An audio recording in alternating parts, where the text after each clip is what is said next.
up in East Los Angeles. Of course, running to the streets with individuals such as myself, similar backgrounds, Mexican American, didn't want to be around homes.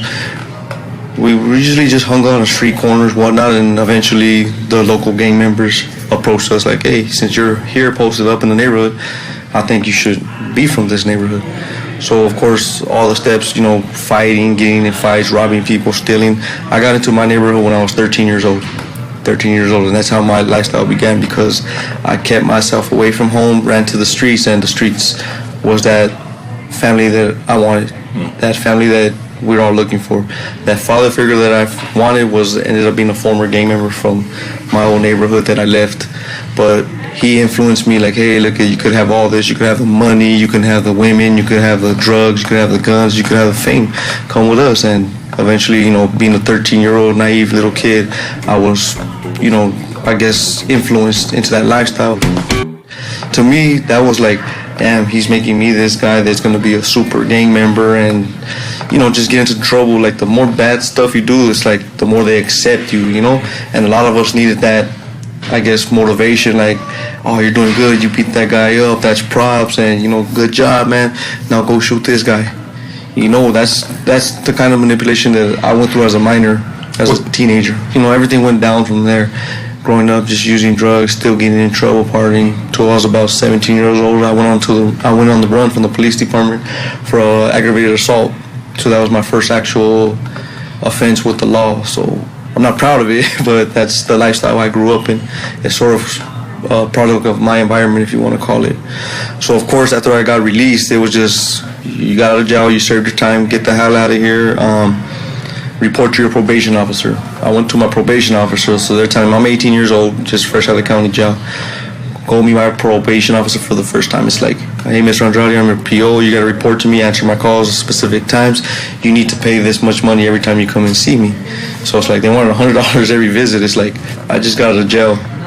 I'm 18 years old. I got no job training, what are you going to do for me? Like, you want me to pay $100? What am I going to get? You want me to go back to just robbing or selling drugs? Like, I'm not going to, money doesn't grow on trees. What do you want me to do? Like, at least give me a job lead or something like that. But it was no, you find your own job, and pretty much you're out there with no help, no support. So I stood out there for about a month after I got out in 2003. So I stood out there for a month. Of course, I'm on probation.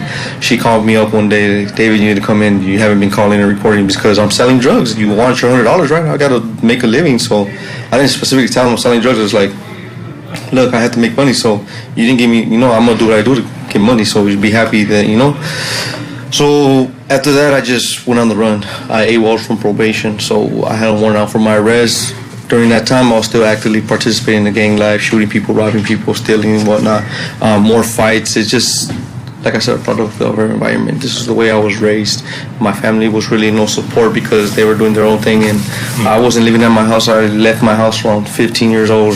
I was living in a dope house. That's where we have all our drugs and whatnot. And as long as I was selling drugs, bringing in money, I was cool to live there, had a place to rest and whatnot. But I was still actively using drugs, partying, gang banging. For someone that doesn't know, in general, describe the ordinary life. You were talking about it before, but with a gang member, it's a whole new world for. It's a whole new world. So not only do you have to just be on point, which is you have to be aware of your surroundings. There could be a car parked down the block ready, like, oh, we always see these idiots standing in this corner. Let's go shoot these guys. It's pretty much you're walking with a target. You're always going to be harassed by the cops. They see gang members, of course, they're going to run up on you. Hey, you got your license or whatnot, or ID. We need identification. Throw you on gang file. You're a victim of your surroundings. So you always have to be on watch for cops, for enemies, your clientele. Shoot, they might even try to rob your ass for their drugs and whatnot. It's an addiction. Everybody, I don't care what they say, every gang member had an addiction. You party. If you were a gang member, you were doing drugs, you were alcoholic, you were doing all that. Mostly my whole thing was wherever I go, I had to be, whether if I left my neighborhood environment to go get something to eat or go to the store to buy some shoes or some clothes, you have to be aware of your surroundings because there's always gang members almost in every location you go to. Are there any situations that you today can remember that stands out in any way that you remember? This one time, me and my friend went to King Taco on 3rd Street. So we went, and that's the hot spot for us. We can't go there, but we still go. Fuck it, we're bad, we're young, we got guns. So it was one time a car pulls up right next to us. We already have our food. We both have our guns, and it's like we have to be aware of something. That's like a war zone in that area, I guess you want to call it. So we're barely getting into the car, and I just see a car pull up next to my homeboy at that time, and he wasn't even paying attention, and I just ran, pulled out my gun, and I just went to the window like, what's up? Like, I was barely going to start shooting. They rolled down the window, and luckily it happened to be female drivers, you know, like, it's just the lifestyle we live. You just got to be aware of your surroundings. Of course, there's other times where the cops hate us. The cops hate gang members. A time where I was younger, I was about 13, like my first year in there. I was writing on the walls my neighborhood, my nickname, and then I was putting "fuck the pigs." That's how we disrespect the cops. Fuck the pigs. So one cop had a personal issue with me. Every time he got me, like he couldn't catch me. Like I'd always run from him. I'd hide my gun, and when he did catch me, he was like, "I don't got shit on me. You gotta let me go. I'm 13. I'm on the streets. What's cracking? Like you can't do shit." He's like, "I can't do shit." So he put me in the back of his car. He drove me to an enemy neighborhood and was like, "Hey, we got woo woo from this gang. We got so and so from this gang. We're gonna drop them off, leave them here, do what you guys gotta do." And they'll drive off, and I'm just like, shit. So I'm just running for like 2 blocks, but luckily I had an older homeboy wait for me because he seen what was going on, so he knew because it happened to them in the past. So I'm running, getting chased by like 6 or 7 individuals from a rival gang. It's like, damn, and I'm running for my life because if they catch me, I'm dead. But luckily, like I said, my older homie was out there waiting for me, so when I ran to his car, we jumped in, headed back to our safe zone. It's hectic, man. Safe zone. It's like a war zone. A war zone. Our safe zone is your neighborhood because you got your other soldiers right there. They're ready to. How do you recognize each other? Oh, you grow up with each other. You grow up with each other. Believe it or not, every generation is new. Each generation with the gang, they have a new generation. My generation, we all grew up together, went to school together. We grew up in the neighborhood, so how can you tell that there's an enemy over there, for instance? Oh, well, no, because if we don't recognize you as growing up there in the neighborhood, then you ain't from our neighborhood. And you have to. That's enough. And that's enough. That's enough to start chasing or shooting someone. Yep, it's happened before. It's happened before, so we just live that lifestyle where. Why? Because we don't want nobody intruding into our territory. What can happen? I mean, how dangerous can it be? Beat them, shoot them, stab them, kill them. Like, how dangerous can it be for another guy to be in your neighborhood? For civilians, we don't target civilians unless I'm gonna rob them. So unless I'm gonna rob them, I'm gonna target a civilian. But other than that, it's like, it's a square. You know, because like you come in just like that and be like, oh, that's not a gang member. He's cool. You know what I mean? Just our appearance. You know, like a lot of people dress baggy ass pants, jerseys, and just you can tell a gang member just by their look. You can recognize them. Trust me. If you back up for the gang life, what would you say is the biggest misunderstanding or myths? A lot of the stuff that I see about gang members is a lot of people hate us because the whole thing is they say we target little kids and we shoot little kids. That's not the truth. That's not the truth. Gang members mostly just target gang members. Right now, gang members just love that lifestyle. They don't have the support they need. If they had a positive male role model in their life, or whether it be a positive female role model in life, you wouldn't need to actually run to the streets and be accepted by a community of your peers that just because my mom's an alcoholic, maybe if I had a sponsor that was like, hey, David, why don't you come? Let's go play baseball. Let's go play basketball. Something positive. But a lot of communities don't have that. Can you describe an ordinary day in a gang? From the time you wake up until you go to bed. So I'll get ready. My days would just start off me getting ready, shower, shave up, have my money, have my drugs, my weapon, because I got to protect myself. At that time I was an active gang member, so I want to protect myself. If somebody comes up, I don't want to get killed. I like my life. At that time I loved that lifestyle of being a gang member. So I'm always having my weapon with me, maybe, standing on the block with the homies patrolling our little streets, making sure like, hey, who's that guy? If this guy's coming into my block, you know what I mean? If this guy's coming into my block, like, I want to defend it, because if you're a rival gang member, you have no permission to be on my territory. So of course a group of us will be posted up. All of us will have our weapons, our straps, I guess you want to call it, our guns. So we'll all have our guns. We'll be right there smoking weed, drinking. A customer comes up, we'll have our people come up like, hey, what you got? So a lot of our drugs were heroin, meth, cocaine, crack cocaine as well. Just a day, just making our money, living. If we were short on money and customers were slow that day, I'd go somewhere else and go rob somebody. How? I'd walk up to them, just pistol whip them, and take their wallet when they're laid on the floor. Pistol whipped? Mm-hmm. So the butt of the gun, where you actually put the clip in, hit them over the head, or just pull the gun out on them and give me your shit. I'm taking everything. Rings, necklaces, wallets, your shoes if they fit, if they're brand new. It's sad, that's the lifestyle I grew up in, but, How's the gang organized? The structure is just pretty much, as long as you're from the gang and you're out there shooting people, they don't give a shit. But it has to be rival gang members. That's our strict policy.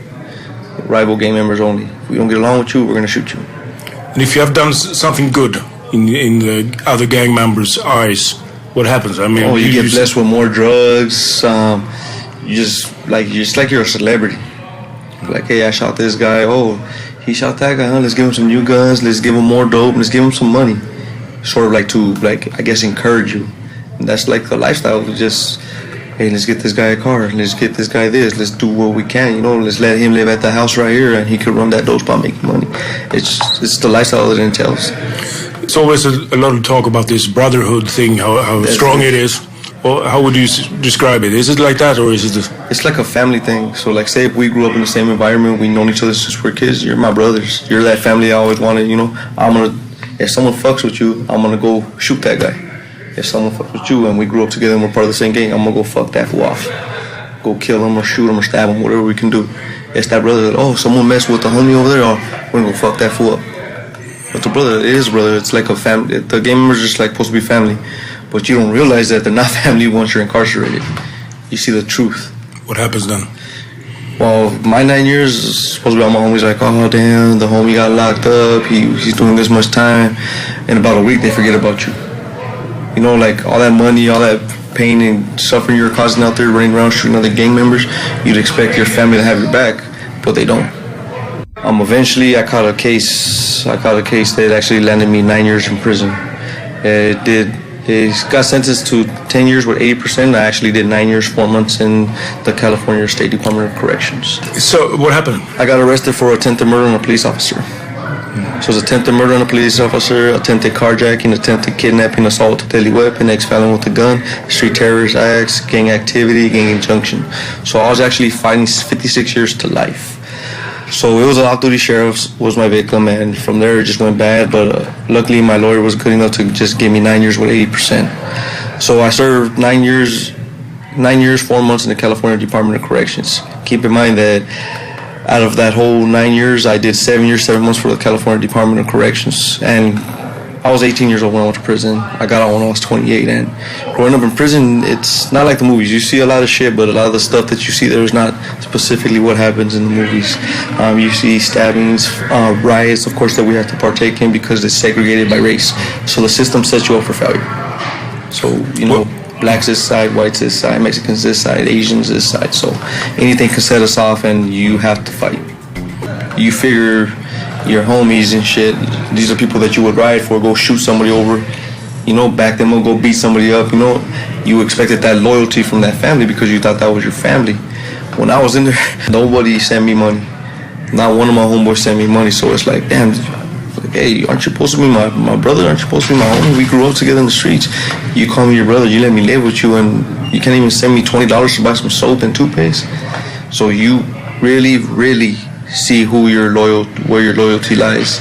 Can you describe the feeling then when you realized that? It was messed up. It was fucked up. Sorry about my language, but honestly, it was a fucked up feeling. I did 9 years in prison for a gang that didn't even back me up, that I thought they were my family. You know what I mean? Like, then too, they try to say if you get locked up, it's like you're on your own, and it's true, you're on your own because at that time, my mom and them were still going through her phase, but she started working towards the end of me going to prison. She started doing good, got out of the drug habit, out of the alcoholic habit, but they're the ones that look out for me. My actual mother, the one that I was having problems with at first, like, she started sending me money, sending me packages to buy my stuff, and it's like, damn, like, I left this household because she was a drinker, experimented with drugs. I left her to go out, run the streets, get arrested, join a gang, risk my life for a street that nobody did nothing for, nobody helped me with. Have you confronted some of your old friends with that? It's like whatever, out of sight, out of mind. I'm doing good, and it's just, I don't really care about it. Have you met them afterwards? Oh, because my mother lives right there, yeah. So what do you say? Well, they're incarcerated right now too. Okay. The ones that I ran with, a lot of them are incarcerated, a lot of them are different states. Like. But if you met them, I mean, what would you like to say to them? I was like, it was a wasted opportunity. I wasted a third of my life for a street that didn't do nothing for me. And the day you choose to leave your old life, what happened? That was the day I got released from prison. Yeah. That was the day I got released from prison. It was just like, All right, so during the whole 9 years in prison, you do a lot of shit. You've been in fights, you've been in riots and whatnot. I didn't like that lifestyle. You know, I don't want to be told when to go to sleep, when to wake up, when to go eat. I'm not a damn little kid. I'm a grown-ass man that, you know, like, but I put myself there, you know. Through my negativity, my ignorance, I followed the street life, which didn't amount to shit. If you're in a gang, all you're going to end up doing is dying, end up in prison or jail. It's truth. Is it hard to leave a gang? Not really. Some people will say it is, but some won't. Like, I left. My mother lives in my old neighborhood. But they left you, in a way. They left me, so it's like, it is what it is. I left and I want to do good, and that's it. It is what it is. I want to do good, and I don't want to go back to prison. I didn't, you know, my 9 years in prison, I learned a lot. Like, I don't want to be in there because, dude, I miss my nieces growing up. I miss my nephews being born. Like, my family doesn't even know me. So it's like, now that my family's situated, like, my mom's doing real good. My sisters, they've always been legit. I'm the only male in my family. I'm the youngest out of three. I got two older sisters, and I'm the baby in the family, I guess you want to call it. But they're all doing real good. They all have their own families, and that's what I want. My promise to myself was, when I got released, August 18, 2013, was I want to stay out of prison and jail. I'm done with the gang life. I just want to work and have my own family to support and take care of. That's all I want. I just want to be able to walk around with my head up, you know, my head held high, like my pride, you know. I want to be good. I want to be something out of my lifestyle, because everything I did led me into a negative aspect. If you're walking today through the streets and meet some people, how can you point out certain gang members today? Oh, of course, the visible tattoos. The visible tattoos are like... But today it's a fashion almost with it's tattoos. A fashion, yeah, but you can tell there's just a specific way people walk, or the attitude. Like, if I'm walking by you, it's like, hey, how you guys doing? But if it's somebody, you have tattoos and all that, and I see you looking at my tattoos, and we have kind of like that little... It's that, all that in that look, like, you know, it's a look you get. Like, well, what's up? And then that's when it happens, you know? Certain moves or anything? Just a look. It's just a specific look. Like, if you make that eye contact, and if it's the other person turns away, then you don't got to worry about it. That person ain't gonna do nothing. He's not a gang member. But if it's just, oh, how you doing? And they walk away, you don't have to worry about it. But if it's somebody, like, they see you and it's like, what's up, man? Like, you know, like that, then that, oh, this guy's active, this guy's a member, so what's cracking? Like, where you from? And that's when all that shit happens. What do you think the hardest to try to be like ordinary people? Just my appearance, your appearance, you know what I mean? Like, my visible tattoos, I'm getting them removed through our tattoo removal process, but it's like, I want to show the community and my environment that is like, you can leave the gang and you can be successful in life, you know? But just to other individuals, like, tattoos are becoming the norm, but you look at me and my thing is like, oh, that's a gang member. Like, the way we're perceived is we're lower than scum. So they're looking at me like, oh, look at this is another loser, gang member that it's not going to amount to shit. But I'm here to prove that point, that we can change and we can be successful in life, that we don't live by our past. We grow and learn from it. That's my main aspect. So there ain't no opportunity in that lifestyle except for death and prison. What regrets do you have from the time? My regrets was getting in. I had a lot of opportunity that I messed away. Like, for instance, I could have went to the military, you know? Like, had a good, you know, paid college education through the military, but instead I had to use my knowledge and went to the streets, and I fucked off a lot of opportunities, it's sad to say. It took me a minute to get a job. I could have been way out there doing something different, you know what I mean? Like, I wouldn't have problems with going on the interviews and getting placed in a job because of a criminal history, but a lot of regrets was I hurt my family a lot.